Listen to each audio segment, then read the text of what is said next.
Humanizing people. Know your audience. We previously spoke about how important presentation truly is. And now we're leading into humanizing ourselves to be relatable and knowing our audience, which is huge. Would you like to have conversations with people that make you feel like you said exactly what that person needed to hear to go vegan or at least start making positive changes? Let's also talk about referrals because we could come a much faster way by asking for help through referrals with the people that we're already positively engaged with. The way I humanize myself is by asking myself key questions like, am I on my A game today? And if not, how can I be? Am I smiling when no one is looking? What story could I say that would help this person resonate with me more? How can I set myself up to avoid being reactive and confrontational? And then to humanize the other person, I remind myself, people are doing the best that they know. People are a product of their environment. No point in taking anything personal. It's about them, not me, and really, it's about the animals. If I say something negative, who wins? The animals?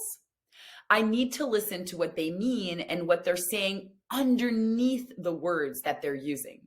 Remember that they're conditioned. Humanizing is about making something friendlier to us humans. As activists, we must put emphasis on humanizing ourselves to others and being the friendliest that we can be. Reminding ourselves that the people we have conversations with, no matter the level of their importance or qualifications, are only humans too. Humanizing makes things easier and more understandable for everyone because there's no hard feelings that arise or unnecessary tension. It might not work every single time because we are human, but we need to practice seeing through those compassionate, humanizing lenses. We preach compassion for all beings, so let's extend that to our fellow humans too. We need to humanize characters when you're drafting a story so people will understand them. That's also why we have a whole module on creating your own story.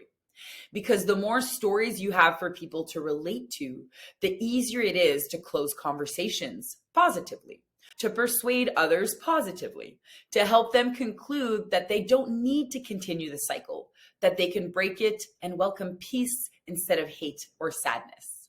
To humanize is to make things more humane and easier for humans to understand and appreciate. We all speak about humane because killing doesn't apply, nor does anything negative or violent, really. So time to remember where we're coming from. And as I've spoken about in previous modules, the power of intention and visualization are real. Let us be humane with our fellow humans and lead by example to show what humanity can really be like. Let us gift each other our authenticity and connective skills. Now that we've become pros at humanizing ourselves and the people we interact with, may it be in the public's eye or even with our fellow coworkers, let us move to knowing your audience, which also encapsulates another important subject, referrals. So what does knowing your audience mean? That's why we already talked about the Socratic method, because the more we ask questions, the more we get the other person to talk about themselves, and the more we find out about the valuable information that we need that we can use. Does it sound like manipulation? Probably, but it's not. Rather than manipulating, we're using our questioning skills to figure out who they are and what they need to hear to make the appropriate changes. And that's different for everyone.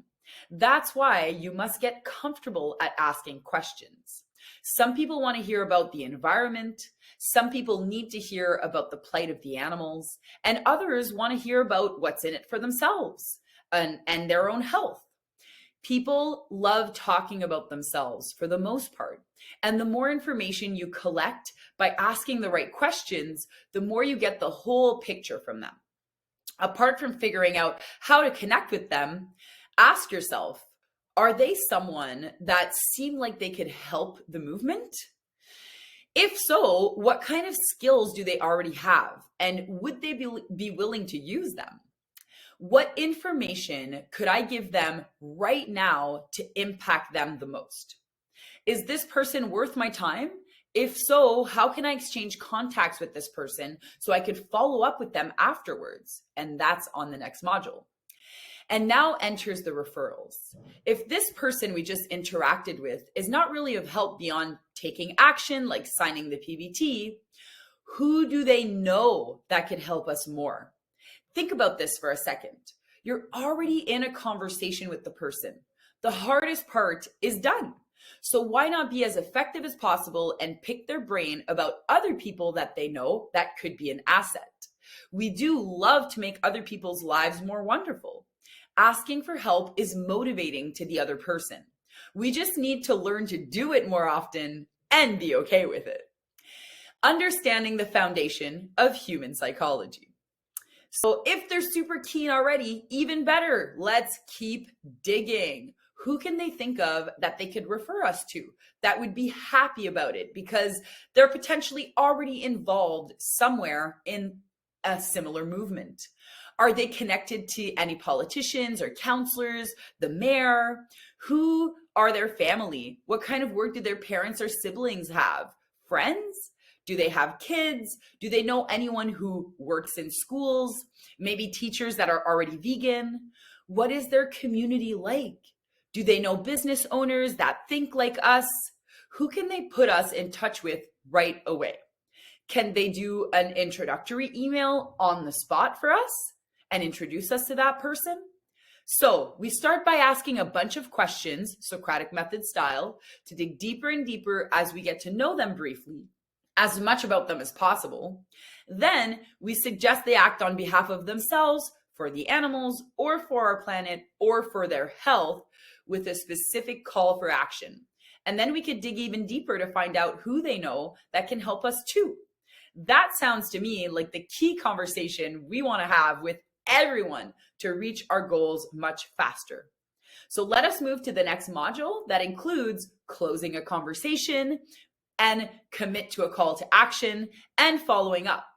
All of those topics to be discussed are key to making things change faster within the movement.